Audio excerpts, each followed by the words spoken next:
Hi, I'm indie actress Jen Page from Darkness Rising, Geek Seekers, Chop Saki Boom, and more, and you're listening to GenreTainment. Hello everyone, you're listening to another episode of GenreTainment over here on SciFiPulseRadio.com. We're your hosts, Marks and Julie. GenreTainment is where we give you interviews with writers, directors, producers, and actors in both independent and not-so-independent creations. And for today's show, we go gamer as we speak to writer and actress Sarah Moore and director-editor Jeff Moore about their web series Gamer Chick. The Moores tell us how they created the series, the joys and stress of Kickstarter, what events they have planned at Gen Con, the beta testing of the role-playing game based on their show, their short film, The Dream Job, and their favorite treats to cook in the oven, which apparently are great ways to bribe people. Food is always a great way to bribe people. Who knew? Now, before we start the interview, we want to point out that the music you just heard at the beginning of the show was a snippet from the theme song for our web series, Reality on Demand.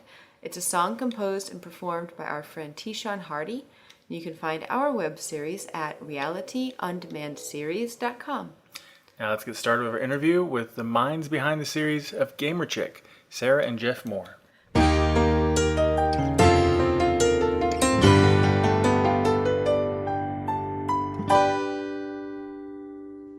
Listening to GenreTainment, and this is Marks and Julie, and today we're chatting with the creators of the web series Gamer Chick. So welcome to the show, Sarah and Jeff Moore. Oh, hi, you guys. Hello. Okay, for those of our listeners who haven't seen Gamer Chick yet, could you please explain what the show is about? Oh, sure. Gamer Chick is a comedic web series that follows the real life and in-game exploits of pencil and paper gamer Gia. I couldn't have said it better myself. It's like we know the show or something. Have you seen it? No. I hope he's seen it. I hope he directs it. And we should probably also have you guys explain, what your roles are in the show. Yeah. Right. You go first. I'll go first because my titles are less impressive. I'm Jeff, clearly. I am the director, and for I've shot all 4 of the seasons, haven't I? Yes. We've thought we've had camera people lined up, but we've not. So I'm the director, DP. I've done most of the editing, all of season 1, most of season 2. I may end up doing parts of seasons 3 and 4 as well. That remains to be seen. But I also do a lot of the sound work. Most of the post-production is just me, really, which is why it takes so long for us to get episodes out, actually. But visual effects work is all me as well, with the exception of a handful of shots from the earlier seasons. I think that's very impressive. I was going to say, I don't know what is more impressive. The pressure's on, Sarah. Okay, my turn. All right, so I'm Sarah, and I am the writer, and I also produce it, and I am the lead actress. All right. And I'm the creator. Jeff just whispered to me, I am the creator. That's true. It's my brainchild. That seems so much more impressive to me. That's all I'm saying. I feel like you have more jobs. I do. Okay. And they're jobs that I don't know how to do. Okay. That's why you make a good team. That's how we are. We did it. Yay! I'm curious, Jeff, do you ever act at all, or you're never in front of the camera in Gamer Chick, are you? Not in Gamer Chick, no. I haven't done any screen acting since film school, which has been a terribly long time ago now. But I did a lot of stage work when I was younger, and now interestingly, I have been thinking about getting back into that game. So, if you know anybody who's looking for a guy looking like me, I can hook that up. Generally, I'm mostly direct because that's sort of my forte. Well, see, this is an opportunity. Some famous director could be listening right now. So, how would you explain yourself, Jeff? In case he's looking for a part for an actor. Oh, as an actor? Yeah. If you need a guy who looks completely nondescript and can play a bunch of different types of characters in a mediocre way. I think the phones are ringing off the hook. Yeah. I think he's handsome. Operators are standing by. Thank you. And A lot of the web series that we talk to 9 out of 10 times are on one of the coasts, East Coast or West Coast. But you guys are Midwest like Woohoo! us. So, We are. So where do you guys film at? We are in the tiniest town that time forgot. That's a long name. It is. It is called Whiting, Indiana, and it is just barely across the border from Chicago. So we're like spitting distance from Illinois. Mm-hmm. That's our claim to fame. Whiting. It's almost Chicago. It is. Actually, Whiting became a town, a bigger deal of a town because of the Columbian Exposition. I always get that wrong.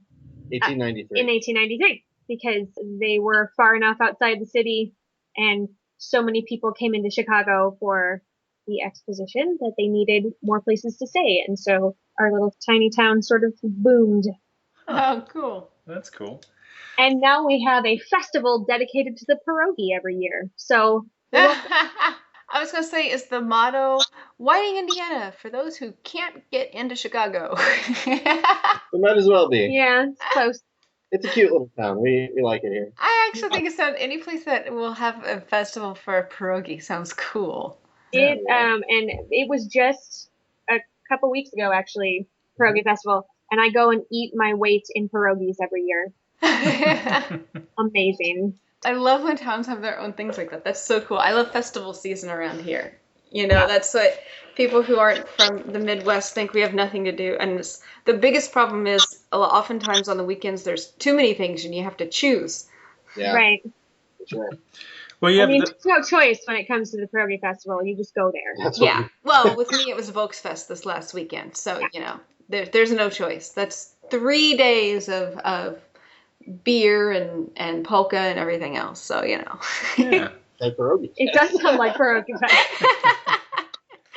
You kind of have the best of both worlds in a way because you've got a smaller city place to live, and then you're right by one of the largest cities in the world, so the nation at least. That's the way to do it. Yeah. All right. So, why web series? Whenever you guys created, I guess they go hand in hand. Where did the creation of GamerChick come from, and why did you decide that medium? Well, Jeff and I had a live theater company for a while, and we were doing a show called Pyroflower Radio Hour, which was like a post-apocalyptic radio show that we wrote, and we like came up with all of our own ads, like fake products and all this stuff. We had like 4 little segments of different shows that we would serialize and news to sort of flesh out the world, and then we would perform it live. And that ran for about a year, and so we'd have a new episode every month. And we discovered that it's really, really hard to get people to come to live theater that's not like a name show. That's not something that people already know. Mm-hmm. Especially every month. Right. So it's not like we're doing like Grease or The Sound of Music, where people were like, oh, I love that show. I've seen it a million times and I know all the words, so I'll go and pay and watch it. We were doing new stuff that we were writing, and it was just really hard. And we had a fan base, but it was a very small fan base, and it just got really frustrating. And then we decided, maybe we should sort of push our way over into like a film medium. And I was frankly too terrified to write a feature because that was super intimidating to me. And so I said, let's do something that's a little bit shorter. And I sat down and I started writing about this super nerd girl that likes to game and likes to bake, because I was doing a lot of those things at the time. And it sort of grew into 11 episodes. And so, I probably could have written a feature because it's about the same length. I was going to say, when you said shorter, I'm thinking, not really. Yeah, no, well, it was originally going to be shorter, and then by the time I was done telling the story, it ended up being longer, and it just ended up, I just sort of called all of my friends and didn't give them a choice. I said, you need to come over and do this thing for me so I don't cry, and they did, and that's kind of where we're at. And setting it up, making that transition from the radio show format was really nice, because the longest segment we ever did, the longest single segment in the radio show, was maybe 6-7 minutes tops. Mm-hmm. So she already had a lot of experience in writing short form storytelling, writing an entire story arc in 5, 6, 7, 8 pages. Yeah. And it lent itself really well to making that move. I don't know. I would have watched the post-apocalyptic theater. Yeah, that That's sounds kind of cool. We have actually been talking about getting the original cast together and doing clean recordings of all of them. Oh, that'd be cool. Yeah. And releasing That'd be- them. It's audio only, but I mean, it was good. It was really fun. We had like a live Foley artist and a live musician, and it was super fun. It was a Prairie Home Companion if it took place like 200 years in the future. I was gonna say, when you said live Foley artist, a Foley artist, all I could think of was Garrison Keillor's Prairie Home Companion. Yeah. That was very much an inspiration. Yes. She's their biggest fan. I've been big NPR nerd. Yeah. So Love it. yeah, it's pretty much when I get in my car, it's automatically just at NPR. So whatever's on is you're getting old when Right? I You can't get say that. I excited listened to it in as the a car kid. For wait, don't tell me. Yeah. Yeah. Oh, I love that. I can't say that though. I listened to it as a kid. Nice. Wow. The way to do it. Weird. It's high quality. That's good educational or quality Yeah, it radio is. for a child in comparison to most kids. Yeah. So with Gamer Chick, I guess I'm wondering the cast of people that you had in your production, did a lot of them move over to Gamer Chick then? I mean, was that kind of that natural transition for some of them? Almost all of them. I just plucked them straight from. It was like, well, we're done doing this, but we're going to do this now. We're gonna guys. do this now. Report for work this Saturday. Yeah. Yeah. We added several people in, but the main 5 people, like the gaming group, was all from Pyroflower, and then Jeff went from performing to directing. So And I stopped writing. yes, he stopped. He wrote a couple of the segments in Pyroflower, but he stopped writing. It turns out he's not a chick, so he didn't want to write Yeah. the gaming chick. Didn't make a Well, lot. that's good because your marriage wouldn't be valid in the state of Indiana otherwise. I know, That's true. right? So you're obviously a role-playing gamer, like I am, or like us, especially me. I'm the more diehard gamer of the two of us. Yeah, I'm a casual gamer. Fair. We accept that. I'll admit it. So how many other people in the cast are also gamers? Almost all of them. The guy who played Colin, he had not done any gaming prior to the show. So we invited him we had known him from Pyroflower and from other stuff in life. I don't have any idea where we met him. I Pyroflower, I'm met sure. him because I was doing A choir performance. somebody asked me to come help because they didn't have any altos, and so I went and sang and met him there. We had to introduce him to the world, and we thought it was appropriate because he was the game master at the beginning of the first episode. Yeah. So we thought he should at least, although it wasn't entirely essential, we thought he should at least understand what a lot of the stuff meant that we were talking about. So we brought him in and we played a couple games, and it was a good time. He's a fun guy. Yeah, he dug it. He actually came down to Gen Con that first year and bought several RPG books and sort of ran with it. So that was really cool. Oh, you corrupted him. That's nice. We brought him to the dark side. I brought them there with my cookies. And then the girl who played Candy in season 1 had not gamed at all, and we broke her as well. We got her in to that whole thing because she was like, I have no idea, which was fine for her character. Her character's not a gamer, doesn't know anything about it. And then afterwards we had her over for some gaming, and she just also ran with it. And now she games like every week. She games more than we do. Oh, wow. That's cool. So what is your go-to gaming cookie that you bake? Do you have a go-to one, or you just like to... I think it depends on the group of people that we have coming over, because there are several groups of people, like there are several people who have specific things that they request. If it's like around somebody's birthday, I always bake my chocolate cake, which is, it's super good. It's my grandmother's recipe. I think there's a montage of her baking Of that me cake in baking, season 1. there is. I baked that cake in season 1, and the whole time it was in the oven during takes for other stuff, and like the whole place smelled like warm chocolate cake. Yay.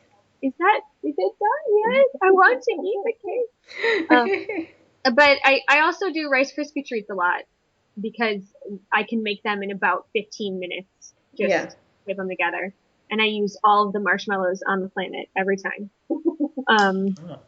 And then, it's just sort of, sometimes people have specific requests. So I try to have something. Chocolate cake. What's not to like? Yeah. Mine used to be brownies, and I had like dark, shiny green sprinkles I'd put on top, so I called them kryptonite brownies. Nice. Oh, yeah. Yeah, you haven't fixed those for a while. No, I haven't. Crap. Fine, get on it. I was going to make some cookies. Cookies are also good. Baked goods in general. Yeah. I mean, the word good is in the title. Yeah, no kidding. Like they knew. Now, you mentioned Gen Con just a few moments ago. So I know there's some showings and panels at Gen Con, which is coming up really, really soon. What's coming up? Goodness. Okay, so we have a Gamer Chick panel, which we will probably be screening a couple episodes from season 2. Is that real? And then doing like a talk back with the fans and questions and all that good stuff. Hopefully we'll have a few fans that show up. Hint, hint. People. And then we also have this year, which is very exciting, we have a game along because we have partnered with Third Eye Games to turn the game that we play in the show, Free, Free, into a playable RPG. And so we have a beta testing session where 15 people can come and either play with the actors as their characters or play as the actors' characters. So like I will be playing Nin at one table and then hopefully somebody else will be playing Nin at the other table and we'll be running this adventure that I've written for us. And that should be super fun. And I'm planning on bringing cake to that. So you should put that in the description. I should have put that in the description. It should have been like chocolate cake for all participants. Free chocolate cake. Everybody would show up. Oh, for participants is what you ought to say. I mean, you also have to sit here and play this game, but cake, you guys. Cake. You have to sit here for 4 hours, but cake. That's okay. More time to eat cake. We've got a bunch of other panels and screenings and things that we are a part of, but those are the Gamer Chick specific ones. Cool. I guess we should say when Gen Con is, even though if you're listening to this episode right as it airs, it's going to be happening in just a matter of days. August 15th through the 18th. 15th through 18th. Thank you. In Indianapolis, Indiana. Indianapolis. Indianapolis, yes. And Gen Con, for those people who don't know, Gen Con is pretty much the largest gaming convention. Gaming convention, yeah. Not just role-playing games. It is the best 4 days in gaming, people. Yeah, it's in print. That's their slogan. That's on everything. Yeah. And it's true. Yeah. I mean, role-playing games are a huge part of it, but there are other games as well. Yeah, board games. And card games. Oh, yeah. Card games, you guys. I have a card game that we're selling this year. Oh, really? Just made a card game with Third Eye Games. Yeah. It's called Top Billing. And it's going to be at the Third Eye Games booth. I think he's going to have some copies there at the con. Yeah. If not, you can get it through drivethroughcards.com. It's awesome. It is a card game about making movies. Oh, cool. That's cool. Super fun. Everybody check that out. What's it called again? The part is that you can there's like screw your neighbor cards and you can completely ruin somebody else's movie studio. It's my favorite. It's like real life. It is just like real life. It is. Yeah, we've had a lot of fun with it so far. It's a good time. Okay, what's the name of it again? Top Billing. Top Billing. Okay. That's very cool. There's a video demo up somewhere that my game design partner, who is the Third Eye Games guru, yes, Eloy LaSanta, he put that together, and it tells the story of how the game works very effectively. Probably better than I could. Well, cool. I'm going to have to check it out for sure. Especially movie making, movie themed games, always fun. So you had me at the screw your neighbor card. That was cool. It's the best. So that's coming up for Gamer Chick. You know, Gamer Chick's been around for a little while. When did it first come out? We've been working on GamerChick for like 4 years. The rest of our lives. Since the dawn Seems of like. time. When did we first release? I don't even know.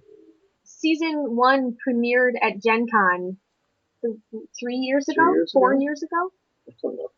It seems like a long time ago. Yes. We didn't add our stuff to YouTube until a little bit later, Mhm. but we had a presence on blip.tv. We have a channel on there. I think we still have that channel, in fact. And whatever the date of that first post is when we started releasing. I'll tell you when that is. It was a long time ago. Maybe it's 2010, maybe it's 2011. It's one of those years. Hmm. I know that much. So, what? So we're super helpful. Well, thanks for stopping by. Yeah. Oh, Terrible. So you had a successful Kickstarter for season 4 of GamerChick, Yes, congratulations. where you have a number of Zoe stars in the show. When I say Zoe, I mean Zombie Orpheus Entertainment, or Yeah, I was gonna say. who produce like Journey Quest and Gamers. Yeah. You know, what was it like, A, doing a Kickstarter, and B, working with those actors? The Kickstarter was one of the most nerve-wracking and awful experiences of my life. oh my gosh. It was so, I was filled with anxiety for Yeah. the entire time that it was running. Not because it was hard. Like, I think the platform that they put together to do all that was great. Yeah. It's the part where you click on the button every 15 seconds for 60 days. Not sleeping, clicking through the night. Just It's- like perpetually refreshing it, Yeah. like to see if it's, yeah. It was very nerve-wracking, but really exciting whenever we would get pledges. Like anytime Yeah. anything would come in, it was like just, it was really cool to have the validation that people actually were digging what we were doing and Mhm. wanted to help make more happen. So that was really cool. Plus it succeeded, so yay. We were able to make things happen after that. I'm going to throw to you, Jeff, about the actors first. What was the question about them? But working with people that Working with them? don't work with. Well, Zoe the Zoe who were the Zoe people that we used? Connor. And Trin. And we're going to be working with Jen. And after. Jen Page, and we brought in Damon Van He of Bandersnatch. Oh yeah, Studios he as well. has worked. He was our makeup artist for season 4, and he has worked on Journey Quest. Journey Quest. Is that the And Gamers he worked 3. on Gamers 3? Yeah, he did both of those. It was neat. Confession time. I haven't really watched any of the Zoe stuff that these guys were in, so it was kind of I was sort of nonplussed about the whole thing. But it was really funny to see like some of our crew members who came in and were like volunteering because that we brought these people in there. Oh, that's cool. It was neat to see them like, oh man, you're so and so. Like, yeah, that's so and so, all right. Aren't they cool? I guess. They were good to work with. We didn't have them all in at the same time. Connor came in for the fantasy shoot in May. And he was a lot of fun to work with. He was a guy that, as a director, he brought an energy to the set that I hadn't experienced in a while. He was ready to talk character at any moment, always. Yeah. We have been doing GamerChick. It was the 4th season's worth of episodes that we were shooting. So pretty much everybody else was sort of on autopilot. Like we've got these characters figured out, you know? Not autopilot. Well, not autopilot, no. She's like, we weren't phoning it in, Jeff. Oh no, God. I don't mean to make it sound like it's like He meant you guys were just so well versed in your characters. Yeah. That we're comfortable with them. Yeah. We know all of their backstory. You're welcome, Jeff. That's the words I meant to say.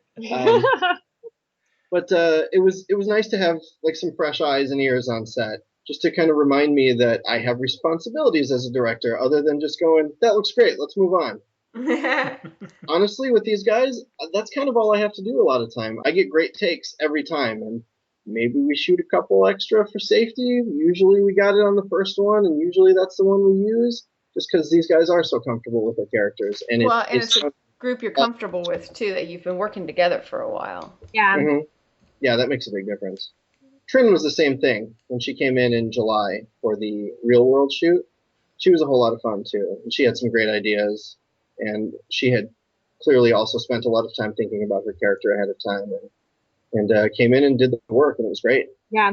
We haven't worked with Jen Page yet. We actually work with her in our last day of shooting, which is the 19th. So the day after Gen Con. Like we drive home on Sunday and then we're shooting the last couple of scenes with her and then like the next day, that Monday. So Oh, wow. luckily you can be tired in those scenes. There's, there's combat fatigue happening at that point. So Yeah, anybody's been at a convention can understand. They're exhausting. So you mentioned the fantasy scene. So people who haven't watched Gamer Chick, the show exists in the real world quite a bit, but there are scenes in a fantasy world where you're playing your characters, and you guys are.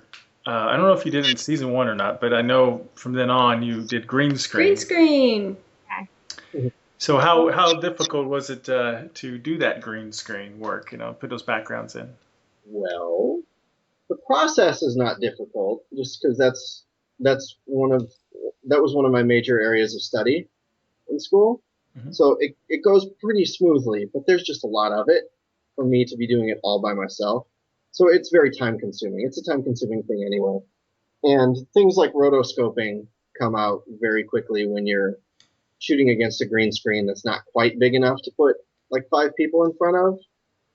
So there are additional steps to the process, but it actually sped our on-set time up considerably.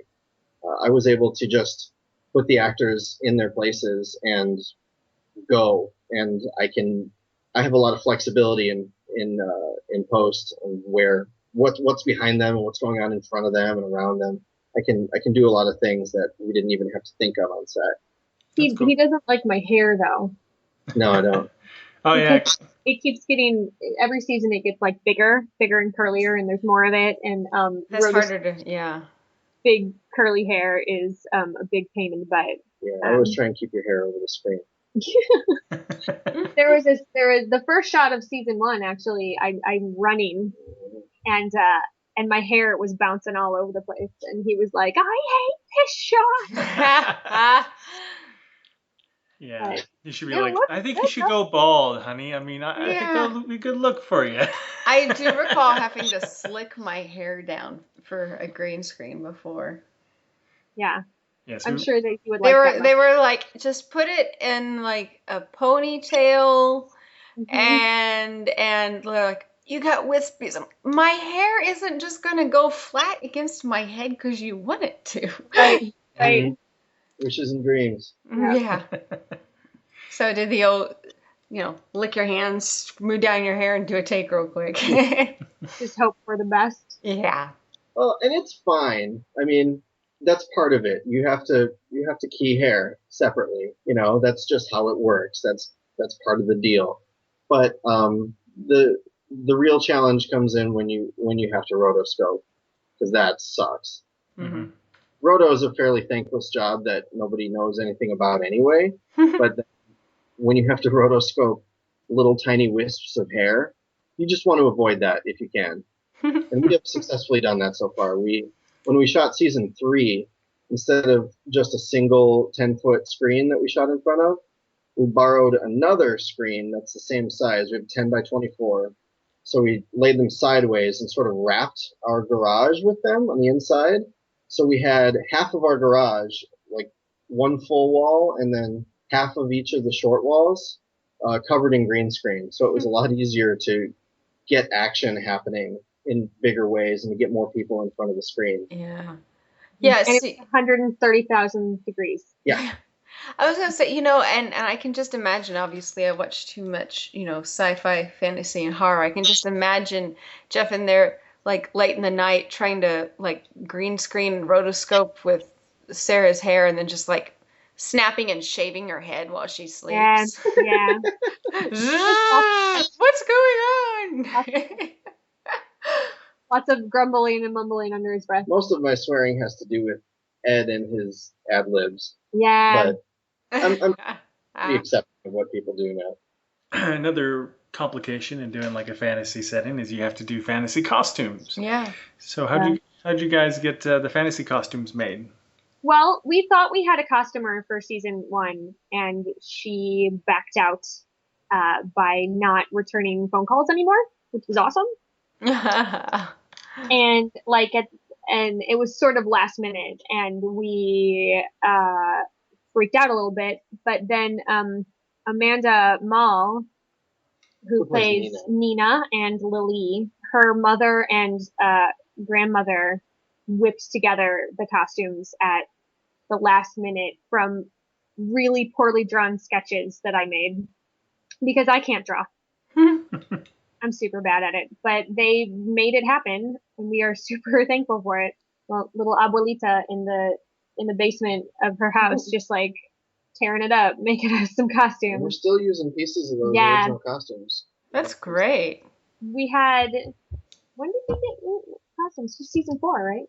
Season 3, we had new stuff. Nobody's seen any of that. No, yet. season 3 we had a costumer come in and help us out with some pieces, and then season 4 we had a different costumer. We apparently just go through costumers. I think it's because I'm like, hey, I need a fully realized fantasy world with 3 different races and go. And they're like, oh God, Yeah. this sure is a lot. And then they don't come back. But then we keep the pieces. So, what can you do? And no one hears from the costumer again. Oh. Interesting. Yeah, we paid for them. It's fine. Yeah. But yeah, no, I think I feel like every season we up the quality of everything. So like it just keeps looking better and better and better. And by season 4, the races have like distinct features that we put in with makeup. So the fairies have ears, and the So do the elves. and the elves have little ear tips, so that they look a little bit different than the rangers. And it's Well, how fleshed out is the fantasy world? In terms of backstory and just sort of what the world is all about. How much world building have you done on the setting? have I done? Holy yeah. cow, I've done so much. A ridiculous amount that never comes out in the series, that you don't ever see. But like I've gone into like the governing systems that each of the 3 races have, and the way that their housing looks and how they interact with the environment and what they're good at, and This is basically a lot of stuff that'll come out in the game. that'll come out in the game for sure, and like what their fiscal systems are like, and it's just a ton of stuff. It gotten down to like what the races call each other, like racial slur wise. Like I've thought about all of that stuff, and I had all these notes and everything, and like it just doesn't come out when you're writing. When I'm writing the show, there's just not time for that stuff. But I mean, I think some of it will maybe come out more in the short film that we've written, which is going to be about like 30 minutes long, I think. Yeah, ballpark, yeah. Around 30 minutes. So I think more of the world will come out then, because we're staying in the fantasy world the entire time. Mm-hmm. So.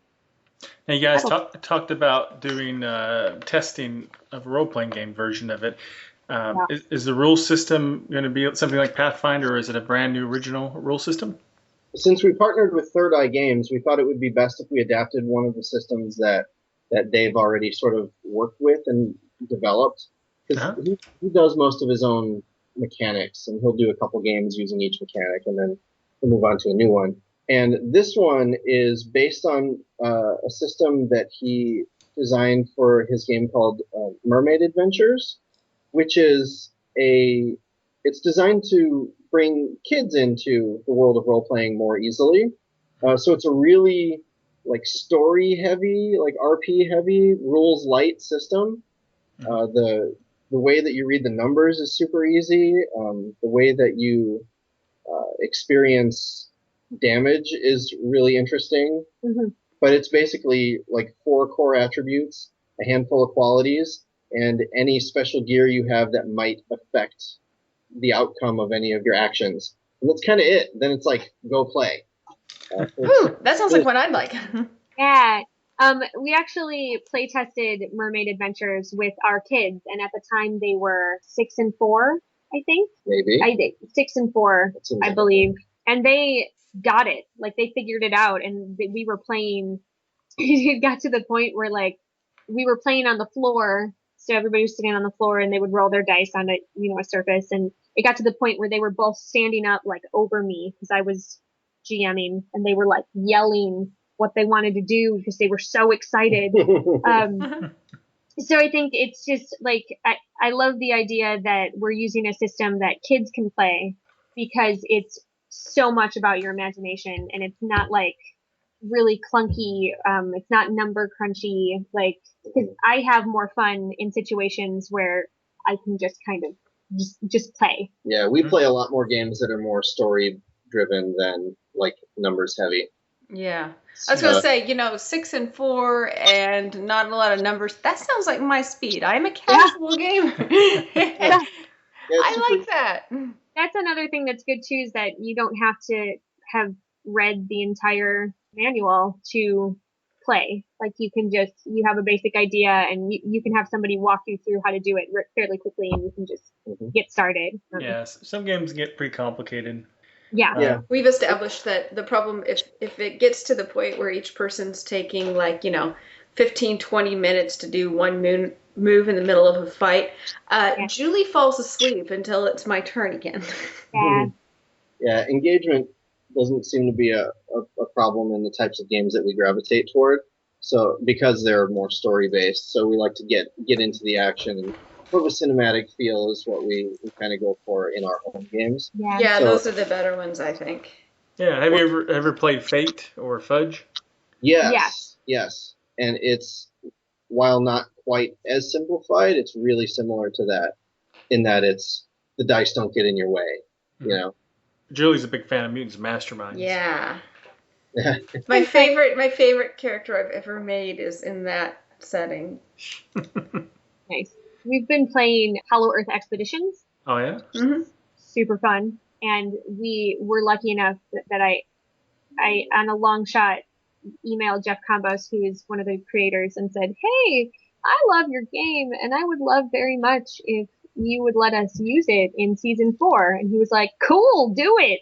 So we actually partnered with him, and the first half of the season we're in different games instead of our game. So in episode 1, we're in Outbreak Undead, which is a zombie apocalypse game that Hunter Books created, because I was able to hook up with Ivan Van Norman, which is one of the guys that helped create it, and he gave us permission to use it. And it was super fun. So we had zombies running around. We made our kids cry on set. It was super effective. All the days to bring them to set.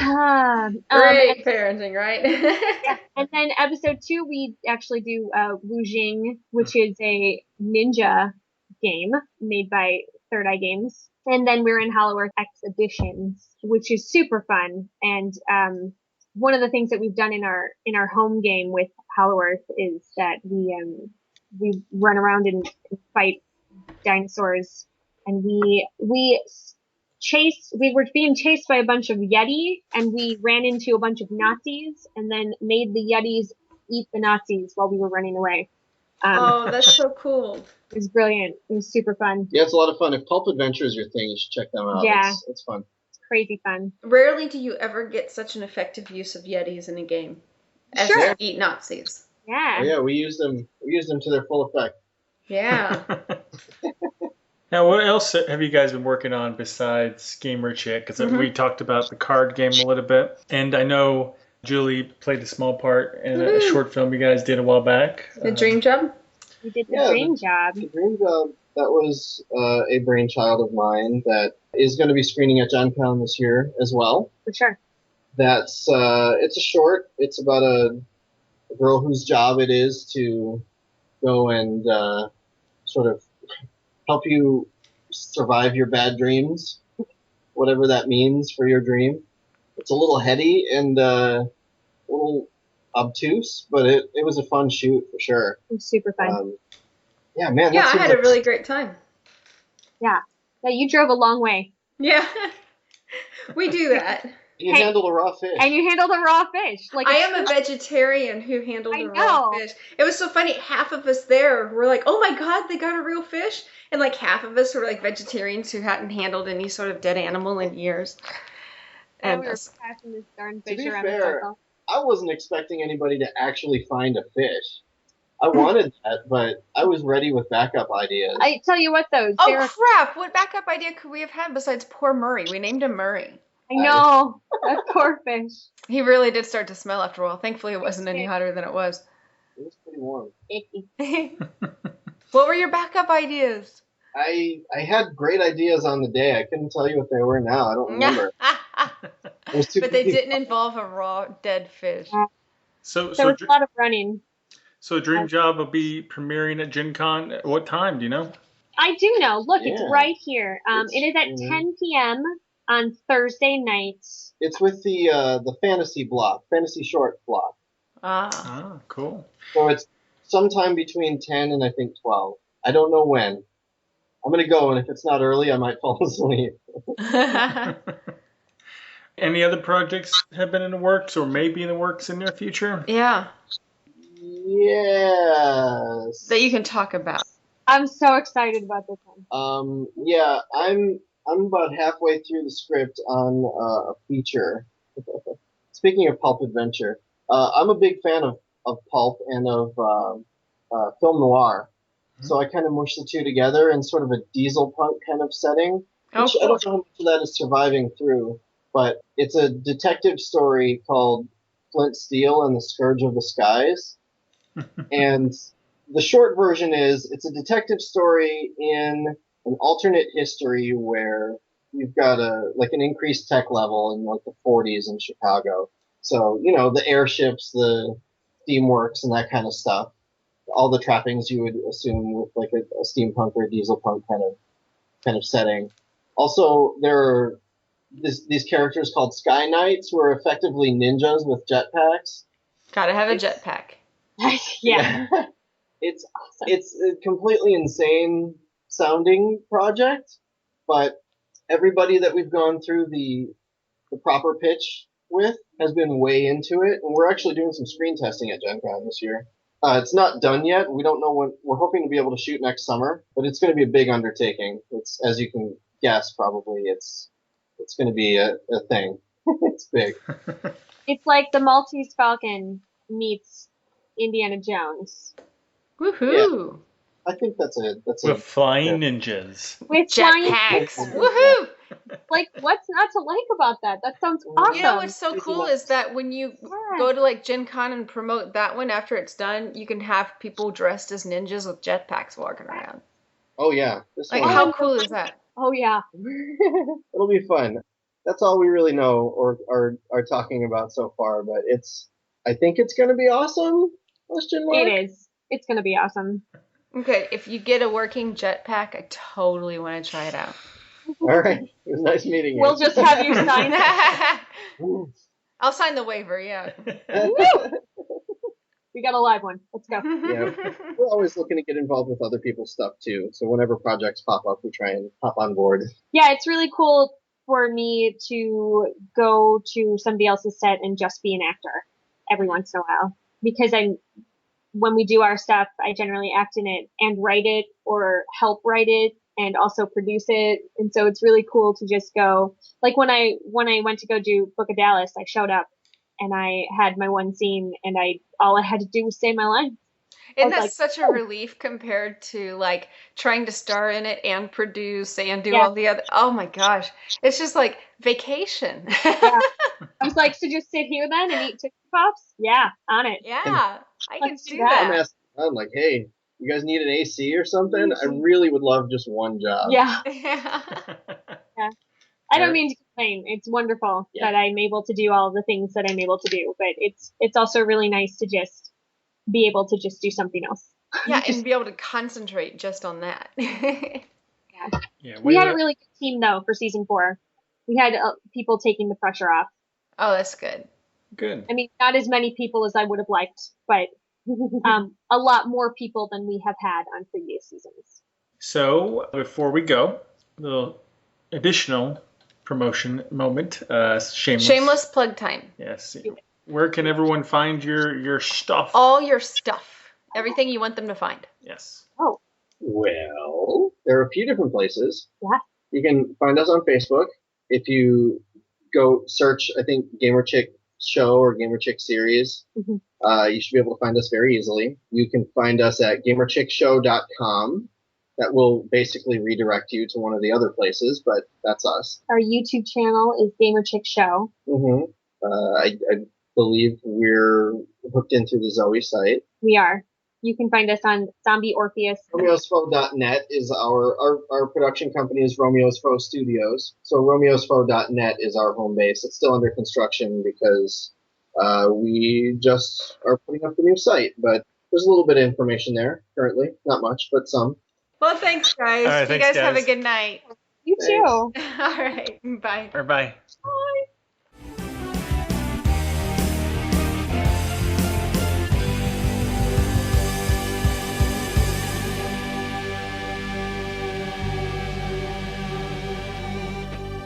Hi, I'm Joanna from Standard Action, and you're listening to GenreTainment. Special thanks to Sarah and Jeff Moore for chatting with us, and we wish them luck at Gen Con and the upcoming seasons of Gamer Chick. On our next episode, we continue the gaming theme when we have game designers John Lighthouser and Steve Kinson on the show to talk about Green Ronin's hit RPGs, Mutants and Masterminds, and DC Adventures. So that's it for today's GenreTainment. Thanks to everyone for listening, and we'll be back with all new guests from our favorite films, TV shows, novels, and web series. And don't forget, you can also check out the other great shows on this channel like SFP Now, The Roundtable, and more. GenreTainment is a production of Alien Jungle Bug Productions. Until next time.